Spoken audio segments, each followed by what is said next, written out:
It's one of the most devastating things a woman can say to a man. You're in a conversation, maybe an argument, maybe just a quiet moment, and she looks at you and says, "I just don't feel safe with you." And for a man, that is a dagger to the heart, because your entire biological and spiritual programming is designed to do one thing above all else: provide safety. You think, what are you talking about? I would take a bullet for you. I would fight a bear for you. I protect you. But you're thinking about physical safety. She's talking about something completely different, something deeper. She's talking about emotional safety. And the brutal truth is, you can be a man who would die for her and still be the very man who makes her feel emotionally unsafe. You are likely doing things with the best of intentions that are systematically destroying her trust in your masculine core. Today, we're going to talk about what those things are and how to fix them for good. First, you have to understand what emotional safety is. For a woman, emotional safety is the feeling that she can bring the totality of her being to you, her chaos, her fears, her joy, her mess, and that you will not crumble, that you will not judge her, try to fix her, or worse, be knocked off your center by her emotional storms.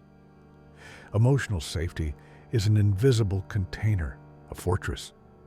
It's the unspoken feeling that lets her feminine energy relax, knowing your masculine energy has everything handled. The problem is, most men, in an attempt to build that fortress, accidentally use the wrong materials. Let's look at the first mistake. She comes to you stressed. "Oh my God, my boss is driving me crazy. She put me on this project, and Karen from accounting is not helping, and I'm so overwhelmed." The masculine brain hears this as a problem in need of a solution. It's what we do. We are fixers. We are builders. We are conquerors of problems. So you say, "Okay, look, first thing tomorrow, you're going to email your boss and also tell Karen that her deadline." Stop. You think you're being the hero. You're saving her. But what she experiences is invalidation. Let's go deeper on this. Psychologically, your impulse to fix her problem often comes from your own discomfort. Her emotional chaos feels like an emergency to your nervous system. It feels unpredictable and unsafe to you. So, your attempt to solve the external problem is really an attempt to soothe your own internal anxiety. You're trying to shut down her negative emotions so that you can feel calm again. She feels this on a subconscious level. She feels that her emotions are a burden to you, that you can't handle the full spectrum of her experience. When she is in her feminine feeling state, she is testing the strength of your masculine container. By trying to pull her out of her feelings and into logic, you are failing the test. You're showing your container is weak and can't handle her energy. The next time she brings you her stress, your one job is to be the oak tree in the storm, not the weatherman trying to predict its path. Being the oak tree isn't passive. It's an active, powerful choice to absorb her emotional energy without being broken by it. You listen, you look at her, you let her words, her emotions wash over you without reacting. And then you say one of these things. "Wow, that sounds incredibly stressful. I'm here with you. Keep talking. I'm not going anywhere." You are the container. You are not the mechanic. You are simply providing a space where she can fall apart, knowing you are solid ground. This, to her, feels like safety. This is what she craves. This leads us to the second and possibly most common mistake. 1 minute, you're calm and loving. The next, Something small happens. You get cut off in traffic, you see a political headline, you can't find the TV remote, and you're suddenly angry. Your voice gets sharp. The energy in the room changes. Or maybe you come home from a bad day at work and you're quiet, brooding, withdrawing into a cave of silent frustration. To you, these are just normal reactions to life's annoyances. To her, it's an earthquake. From a psychological perspective, this creates what's called an anxious attachment dynamic. She learns that the source of her comfort is also the source of her fear. This is incredibly damaging to long-term intimacy. Her nervous system starts to wire itself to be on constant alert around you. Let's add an evolutionary layer here. For millennia, a woman's survival depended on her ability to trust the stability of her partner and her environment. An unpredictable man was a danger to the tribe. That ancient programming is still running in her nervous system. Your mood swing isn't just a mood swing to her.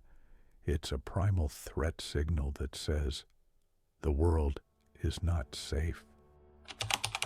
This is not about becoming a robot. It's about emotional regulation. It's about building an internal locus of control, meaning your sense of calm comes from within, not from external events. It's about feeling the anger or the frustration or the stress, but not letting it hijack the atmosphere. Your emotions are your own. They are your responsibility to process. It means when you feel that flash of anger, you take a breath, you stay calm. You handle the situation from a place of centered strength, not reactive impulse. If you've had a bad day, you learn to communicate it. I've had a really challenging day. I need about 30 minutes to myself to decompress, but I'm really happy to see you. You are stating your reality, not inflicting it on her. You are predictable. You are stable. You are the mountain she can lean against, not the hurricane she has to hide from. This brings us to a more subtle one. The classic scene. What do you want for dinner? You say, I don't know. What do you want for dinner? This seems harmless, even considerate, but what you are actually doing is abdicating your masculine responsibility to lead. The psychology behind this indecisiveness in men is often a deep-seated fear of getting it wrong, a fear of being blamed or criticized. We think that by being passive, we avoid responsibility, but the opposite is true. You become responsible for the stress and chaos that your indecision creates. When a woman has to constantly be the one making decisions, big or small, she has to build a shell of masculine armor. She's forced into a state of doing when she may long to be in a state of being. This is incredibly exhausting for her feminine energy. She feels she can't relax because someone has to steer the ship, and if you won't, she must. She will start to resent you for it, even if she can't articulate why. Leadership is not dictatorship. It is simply the willingness to relieve others of the burden of choice. When she asks, "What's for dinner?" your answer should be, "We're having tacos." If she says, "Oh, I don't feel like tacos," that is not a failure. That's a success. You have initiated.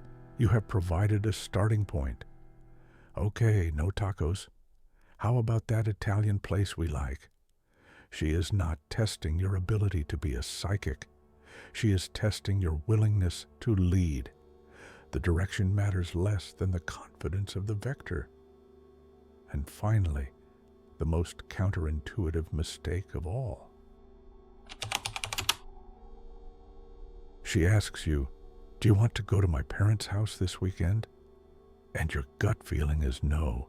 You're tired, you need a break, but you don't want to disappoint her. So you say, "Sure, honey, sounds great." This is classic nice guy syndrome. And let's be clear, the nice guy isn't actually nice. He's operating from a place of fear, fear of conflict, fear of rejection. He creates covert contracts. I will do this nice thing for you, and in return, you will give me love and never get mad at me. A woman's intuition is a finely tuned instrument. When you say yes, but your energy screams no, she feels that dissonance in her own body. It's a deeply unsettling feeling. It makes her question her own reality. Am I crazy? Or is he lying to me? This psychological friction is the very definition of unsafe. She cannot trust your word because she can feel it is not aligned with your spirit. Your truth, delivered with respect, is one of the greatest gifts you can give her. It shows her you have boundaries. It shows you love and respect yourself enough to be true to your own needs. And paradoxically, when she sees you respect yourself, her respect for you skyrockets. Hey, do you want to go to your parents this weekend? The truthful masculine response is, I'd love to see them, but I am completely exhausted from this week. I need a weekend at home to recharge.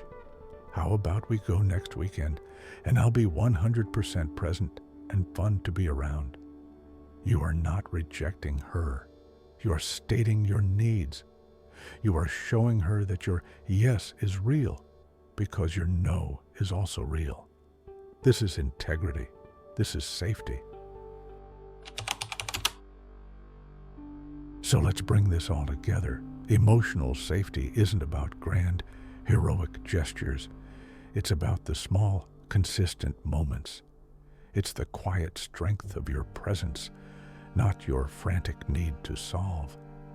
It's the calm stability of your emotions, not a roller coaster of reactivity.